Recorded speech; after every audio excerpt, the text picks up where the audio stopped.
hey, if you're not making a mistake, it means you're not moving fast enough. You're not taking the risk to make a change, do something better.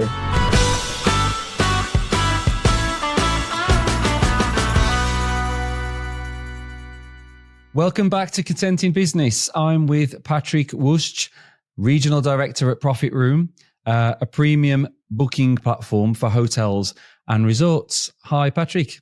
Hi, Sai. How are you doing? Really excited to join this call. Great. No, thank you very much. Thank you very much for joining us. And as per tradition, the first question I'll ask is, can you tell us more about Profitroom? Yeah, most certainly. It's it's something that's come into my blood really for the past couple of years when it comes to Profitroom. But you've pretty much made a nice intro there already. But we are pretty much a premium booking engine provider that's been expanding globally over the past 16 years at the moment. Initially started back in Poland in 2008. So started initially as a regional kind of booking engine provider. And now more and more so we're expanding globally across global markets, whether it be in the UK, which I'm responsible for, Nordics, South Africa, Spain and Latin America, and with some more aggressive current plans globally with the Middle East and Australia and whatnot. That's in a very, very, very nutshell understanding of that. And so that growth that you are talking about, is that, you said recently, how recent are we looking? Pretty much actively over the past couple of weeks, a couple of months and years behind us, in terms of, we first started expanding into the UK, which was our core market out with Poland, where the company originally originated from. And we started acquiring our first clients around 2018, 2019, where we proactively started engaging in the UK market specifically, looking at 4 or 5 years later down the line as we speak at the moment. We're one of the leading providers of booking technology within the UK and globally further afield now, because at the moment we're looking at some impressive growths in South Africa, and as a company as a whole, we're looking at 50-60% of hyper growth annually. Wow. And just because I'm interested to know, when you say about the booking technology, you're talking about the booking system, I guess, front end and back end together in terms of the user interface, and then obviously, that actually being integrated with the hotel's systems or infrastructure? Pretty much. In very layman's terms, it's on any hotel booking website. When you go onto the hotel's website itself, when you want to reserve a room, you would utilize Profitroom services. So there's, to a certain extent, it's a booking technology could be looked at as a commodity because, in the hotels business, it's something that you must have to be operating as a business itself. But there's so much more to it. And that's where we've excelled as a business, as a company, locally and globally, as a matter of fact, at the moment. And it's that solution that enables hotels to connect with their guests directly online and facilitate that conversion on their website. And is the system like a plugin to existing websites, or is there like a complete package that the front end, the actual website, the marketing side of a hotel's website, I guess, would be included? Or it's very funny you say that, Sai, because it varies by market, which is quite something really bizarre. Because in the UK, 100% is just like a plugin into the website. As Profitroom, we're a booking technology provider, so one of the elements is the booking engine side. But we will work with the hotel's digital marketing, website development, marketing automation, CRM management. So there's multiple elements of actually direct booking success. And they're very much kind of, individual silos that work together as a kind of best-in-class approach. That being said, we work with certain clients and we're present in markets where it's seen as a website and they don't differentiate that it's a plugin into the website. That it's, as soon as you click that book now button, they see it as it's just, that part of the booking journey online. But on the back end, it's actually a completely different technology to what is facilitated on the website itself. So there's two very key different elements of that. But quite frankly, we will plug into existing websites with third-party providers, into our own websites, because that doesn't really make a difference in terms of plugging into an existing client's portfolio. But it does have a big benefit to have them both together, because it drives much more conversion and ultimately has much more success for their performance. That's fascinating. So you talked about obviously the growth and the way the business has changed. Has that journey been everything that you've expected as a business? If I'm honest, I probably, if we go like 4 or 5 years back, it's we were solely, was as Profitroom, it's gone through such a transition. And that's one thing that's fascinated me within the company, because I've actually been with Profitroom just over 2 years at the moment. And I initially joined as a business development manager in the UK. And what struck my attention was that it's a Polish company where I'm originally from, even though I've not lived a day in Poland, quite frankly. And Profitroom as a solution in Poland has got a really strong presence. We have about 84% of our market share within our target market. So we're really, pretty much 84% of the hotels that you go and book a room will utilize Profitroom solution in one sense of the word or another. And that's really struck my attention, how we've made that decision as a company, looking at 4 or 5 years back now, where we've decided to move away from being a Polish focused company and look at exponential growth, hyper growth within the business, and transforming the entire operation from a Polish speaking company to an English spoken company, where we have currently more than 280 members of staff. I think we're soon hitting 300 members of staff, in comparison to having just over 50 4 years ago or so. Wow. So, there's been some tremendous growth globally, because, previously everybody was based in Polish head office in Poznań. And now we've got all these individual team members all over the world. So, we've got people at the moment I'm chatting to in Cancun and Mexico. And on the other side, you've got other team members in Sri Lanka or South Africa. So, you're really dealing with multiple time zones and people working across different countries with different cultures and different kind of ways of actually having to work. So it has been interesting of how we kind of collate that together. We go through that exponential growth, but we've got some amazing team members in the team, in the C-level and the board, our chief growth officer and whatnot, in terms of how we look at that exponential growth. And I think, quite frankly, we're being surprised every week, every month. We're seeing new opportunities come to fruition. I mean, what happens a lot with severe expansion, but rapid expansion, certainly in the amount of workforce, is we hear so many times about challenges, difficulties. Has it been a smooth process, or has there been a number of challenges to deal with on that front? In the perfect and ideal world, I'll tell you the truth, and I'd be like, no, it's been super easy and everything has been stable and no challenges or hiccups along the way. But quite frankly, that's the complete opposite. We work in a team which is very versatile. We constantly push our team members and work together as a team to come up with new ideas, break the status quo and think of the unthinkable very often. And quite frankly, when you're going through that hyper growth and you want to challenge the status quo, mistakes will happen. If mistakes don't happen, I would say, I tell to my team that, hey, if you're not making a mistake, it means you're not moving fast enough. You're not taking the risk to make a change, do something better. Because it's very easy to be just stagnant and sitting around and doing a comfortable job and not taking a risk. But that's where it starts getting boring. So I'd say 100%. There's been multiple hiccups today, yesterday, a week ago, a month ago, years ago. But it's about having that right culture, the right mentality that, hey, if it's a mistake, it's good because at least we're doing something. Because if there's no mistakes, there's no progress, there's no challenge in anything, and there's no actually aspirational growth in that side. So I think within Profitroom, really that interesting thing and the exciting thing that we've seen over those years, that mistakes are accepted. And that's something nice within this culture, within the business, because it's a right way for further growth. But it's how you take those mistakes on board, how you analyze that, what's happened, why did it happen in this instance, and make sure that we do the best, that it doesn't happen, do our best to make sure it doesn't happen again. Whether it's through standard SOPs or implementing certain processes, or actually being, quite frankly, more experienced and being more aware of what's happening in the market. I think there's two types of mistakes, isn't there? There's the mistakes that are learning based, maybe based on a little bit of risk, pushing things, pushing ambitions, maybe a bit too far, but it's something that was, a balanced decision. And then there's mistakes that are just, lethargy and just, poor quality in terms of, the individual or the processes or something like that.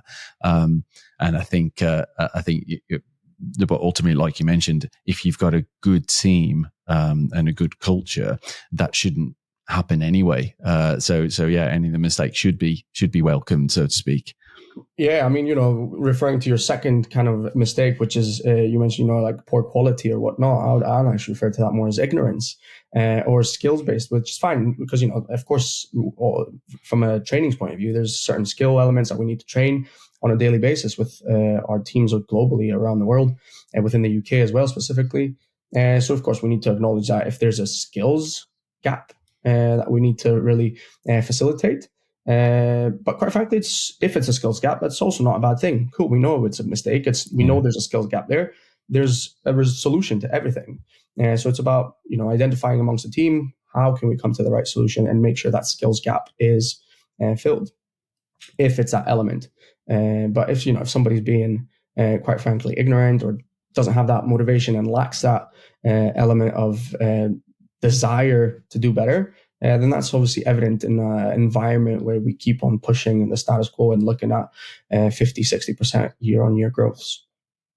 And again, I guess, to scale the way that you have in terms of that amount of members of the team, that there must be a fairly strong recruitment process that you've got in place, a screening process in terms of that personality. Yeah, I'm responsible for the UK. I'm looking at the performance of our UK market over the past year or so. And quite frankly, recruitment was one of my biggest challenges initially. So I've had to kind of change the team. We were looking at hiring a few team members on board, and now we've managed to successfully get a couple of team members on board with us. And quite frankly, we've changed the recruitment process quite drastically to make sure we recruit the right people, the right team members, and we have that full commitment on both ends because we work remotely. It's actually a bit hard to interview remote as well. Obviously it's after COVID, it's a few years past that now. And of course, we're all getting much more acquainted to that with the trend of people moving more and more back into the office. Quite frankly, that's not a trend that we are experiencing, and that's not something that we are looking at even or exploring within the UK or anywhere globally. But that brings challenges in terms of, okay, you meet somebody on a podcast like today or on a video call and they have all the right answers, but it's about screening through and being able to, look through the detail and look what might have been dropped out that you would normally be quite easily, perhaps that could easily be spot on a face-to-face meeting. So we've changed our recruitment process quite a bit. We've got a strong internal recruitment team that has been of immense support. But we've had to use third-party agencies as well to support us in getting the right skills in the team. I think ultimately there is absolutely a feel that you get as well. So many times now, the whole trust your guts, approach, more often than not, is the right thing to go with. Sometimes you just get a good feeling, or you just get something that's niggling there that you're just not sure about, and I think that is a massive part of getting the right people as well. I think you can't measure that, unfortunately. It's just something you feel, isn't it, a lot of the time? Yeah, well, I've had candidates that we've recruited. We had about 300 applicants or whatnot for the roles as a business development manager in the UK. So we've had quite a bit of work to go through the entire recruitment process and an entire pool of candidates. And then there had been a few candidates which I was really inclined to hiring, and there were some amazing candidates. And, I was like, I definitely want them. But there was something there in that gut, like you mentioned, that is like, but something might not be right. And quite frankly, we've made a decision one way or the other. And the candidates that we've had to thank, we don't know what would have been the outcome if we hired them. We know we've hired people at the moment that we've got on board, and I'm so confident with the team that we've got at the moment, and it's already reaping the benefits, and we can see that performance difference in terms of how we managed to challenge the recruitment process, change it, amend it, and make sure it's much more relevant as well. I love that. And obviously you mentioned, the team and the culture being really important. What else are the key facets of Profit Room and the key elements that have got the business to where it is today? There's these terminologies of B2B, B2C, or whatever within sales and within business modeling. And quite frankly, the unique space and where we are within the business is that we're a B2B platform where we work with hotels, but we're actually B2B2C, where we provide that solution for the hotels to be able to ensure they can connect much better and within the website, within the booking process, to secure that reservations directly with their guests and actually be able to facilitate and grasp all that information from the booking journey into the CRM and into the booking platform to drive those conversions for the existing bookings that they're coming in and for any future ones as well, but building loyalty around the brand. We are within the hospitality industry where we work closely with some unique accommodation providers globally. It's all about the brand and it's all about making sure we fit well within the hotel brand itself. It's not about Profit Room. It's actually about how we can serve and work to the benefit of our hotel partners. It's been some turbulent times for the hotel industry in the UK and globally, quite frankly, with COVID, inflation, prices, with the cost of living crisis in the UK, geopolitical at the moment risks and uncertainties. There's so much happening out there that we need to be very versatile and ensure we accommodate our hotel partners depending on where they are in the world. We've got clients in Poland, which are just on the border with Ukraine, which are currently actively in war. And same thing applies, like Turkey and the Middle East at the moment and elsewhere globally. So it's challenging times for the hotel industry. And so you said about the challenges there. What are the challenges that you see going forward that in terms of the business getting to where it wants to be, the kind of big picture there, which clearly there is of being able to serve more. And I love that, by the way, about serving and supporting the customers. What else do you see as the big challenges that are coming up for Profit Room? With exponential growth and hyper growth within the business, there's always challenges coming up. Right now in the UK, it's about growing our presence, looking at our marketing strategies, how we can grow our business and grow our kind of perception within the industry as well as that leading technology provider to drive that revenue, drive that spend and maximizing conversions for those outstanding hotels across the UK. That's challenges specifically identified within the UK market. In South Africa, for instance, there's other challenges that we're facing there. We're working with some of the top leading providers in the South African market and in Africa generally. And the team is currently actively are meeting in person to identify what can be done to make sure we are ahead of the curve. A lot of that is definitely relating to recruitment, how we onboard new team members, make sure they're onboarded as quick as possible, quicker than they have been before, and make sure they're as effective and as efficient as we can. Because that, the remote culture, a lot of our team members work as digital nomads off the beach or whatever, and it's about making sure we facilitate that kind of lifestyle that we have chosen as a brand, as a business, and embed those individuals as quickly and as easily as possible into the business. Because we're only as good as our staff, we're only as good as our team members. We have some cracking solutions, but it's constantly questioning that status quo. See what we can do and look at how we can onboard those people. So that's a global challenge, in terms of recruitment, where those people might be. But technology is facilitating that to a great extent because it makes it much simpler, much easier to acquire some great talent, no matter where they are in the world. And you talked about obviously being remote. Is there a lot of remote interaction with customers, or is a lot of that more, in-person kind of interactions? It's a mix between both, really. Quite frankly, hoteliers are really busy depending on what time of the year it is. They'll be working on their budgets, forecasts, and strategies, or whatever they might be working through. Our dedicated customer success team that really look at individual accounts, at their performance, how they manage that performance, and indicate specific gaps. within that, how our solution can perform. That's on a daily, weekly basis calls over the video, over the Zoom, Google Meets, or whatever it might be that the hotels might be utilizing. So this is all done remotely, but quite frankly, we've got budgets in hand to make sure our dedicated UK-based team meet those partners and those hotels face to face where need be, where possible, and we encourage as much as possible as it is feasible to have face to face interactions. Because at the end, we're all people, and the hospitality industry is all about having that human interaction. The reception team, the GMs, they all deal with their in-house guests on a daily basis.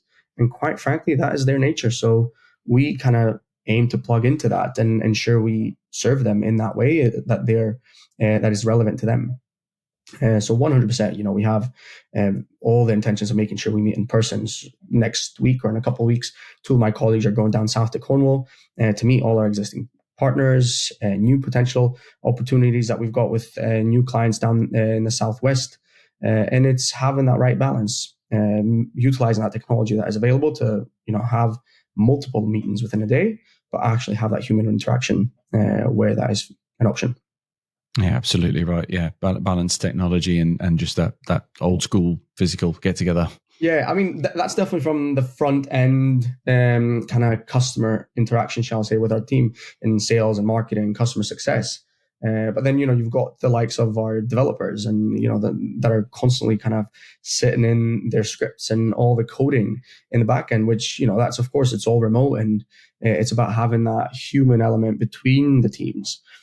So quite frankly, we go through a significant investment that we bring all those 280, 290 individuals once a year to Poland, to our head office, where we can meet in person and spend some time together. So, we know that it's not just a computer right in front of us or a screen with a camera, but it's actually physical beings somewhere there, and really builds that exciting culture of being able to question each other, because once we've built that really close relationship amongst the team, we are able to question what we do and how we can do better, what we can do different, and really drive results. I think the fact that you mentioned that you've got a customer success team straight away says that that's the right kind of business. Anyone who puts a department in that is dedicated to the customer's success, that's focused on the customer, is going the right way. Absolutely. Yeah, we'd like to hope so. We definitely see the benefits of that. We see the value it brings to our clients, the value it brings to us as a business. And it only portrays through our daily tasks and what the team is responsible for. Because, technology is more and more so becoming more accessible. And we, on a daily, weekly basis, we see new solutions being implemented, whether in the hospitality industry and retail industry, which are really cool. But then when you have cool solutions, you need to implement them, and you need to implement them properly. And specifically within the hotel business, there's so many elements in terms of making sure the revenue that comes in through the booking engine, your online distribution, your strategy, what commercial setup you've got. There's multiple faceted elements there to make sure you position your business correctly.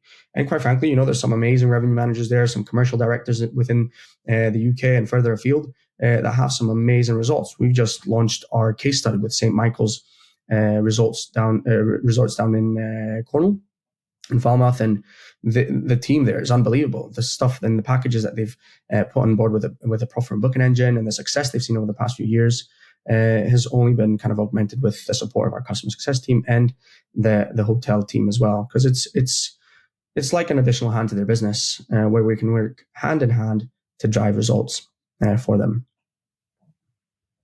So you talked about marketing and brand a couple of times already. What's your general activity on the marketing front at the moment, and what works well for you? What have you struggled with? Where have you seen some of the success and some of the growth, kind of attributed to that marketing activity? Yeah, and it will vary by market actually quite significantly, which is interesting. We're in the process also of migrating our CRM from Zoho to HubSpot as well, to facilitate much more of that marketing activity. And quite frankly, that often disjointed sales and marketing operations because we want to bring them into one. We have dedicated marketing teams within each market. So we've got a dedicated marketing manager for the UK, for the Nordics, for South Africa, for Poland, Czech and Slovakia. So we really find the benefit and the value of having a dedicated marketing team for each market because we have the ability of personalizing and tailoring our offering to that market and what might be relevant. Because what's relevant here in the UK might not necessarily be relevant in Slovakia or Czech Republic or Poland, as a matter of fact. So we really see how we do work as a one, as a whole, and as a business in global terms, but very much so personalizing that approach to each market where possible.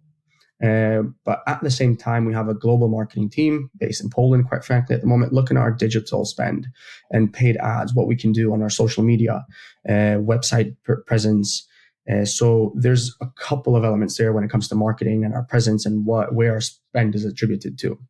Looking at the UK, for instance, of course, it's all that put together and looking how we can engage with our clients much more in a face-to-face approach, building account-based selling campaigns. We've got identified clear target lists and target audience of clients we would love to work with because we know our solution would be immensely beneficial for them. And we build dedicated campaigns around them, i.e. right now I can't disclose too much at the moment because it's only next week, but we've got a dedicated campaign we're working for Valentine's where we're personally going to meet with quite a few hoteliers just around Valentine's Day. It's a small touch point. Hotels do that quite often where they'll go and they meet with their MICE agents, delegates. And this is a way of operating the way hotels operate within our business model as well. And that's something that works within the UK. In South Africa, on the other side, they're very much partner-based and partner-led, where it's really building a close network with key industry decision makers and being able to build that bubble and those influencers around our business. And that's all down to kind of marketing, sales, and business partners activity. So it sounds like a mix of the programmatic and kind of automated digital-based systems, but then, like you say, proper, the old school where marketing crosses into sales, and it's actually liaising with people, like you've said, actually meeting people, talking through things, and building relationships. 100%, 100%. And we've got a team, the marketing team specifically within each market is there to facilitate our sales team.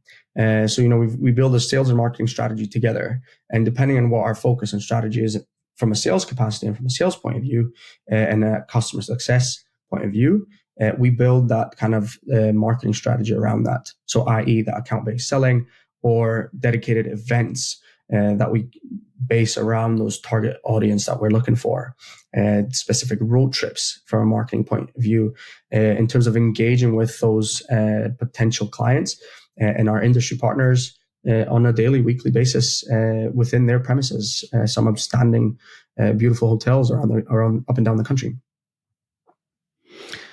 I think already in this conversation, you've given a lot of good, real strong advice there for other businesses to the kind of approach to customer relationship, the kind of onboarding with customers and supporting customers and kind of the growth challenges and things you said as well.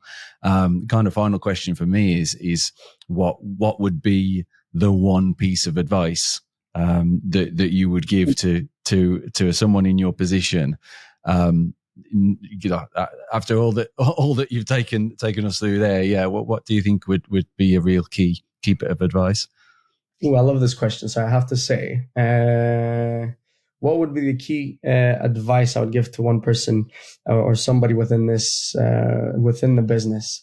I would say probably that we've all got a plan, and the plan is great until you get your first punch. So the plan is great and it's all facilitated, but when you first get your first punch, the plans can change. And make sure you're always agile. We're within a constant business model that at the moment, geopolitical changes and macroeconomics are changing quite drastically on a daily basis. So make sure your business is versatile, be as agile as possible, and never give up. Just always question the status quo and push forward. Stick to your plan. do the best at, having your vision at hand.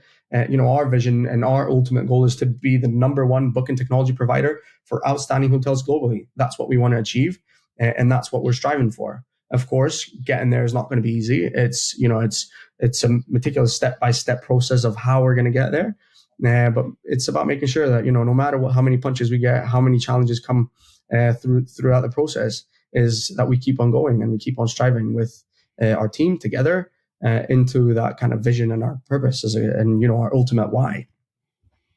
I apologize for piggybacking on that great bit of advice, but I always say myself that a measure of a leader or a leadership team is the actions and the behaviors of when things get tough, not when things are easy.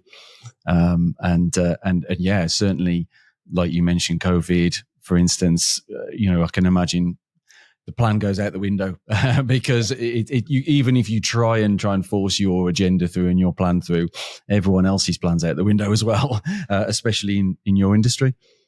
Yeah, 100%. I mean, when it comes to leadership, I think that's as well like a completely different topic, which we can be chatting for an hour and hours really. That's part two. But one thing that I loved, I was in a conference last week in London, the Global Revenue Forum, and one of the discussions on the panel and on the stage was about leadership.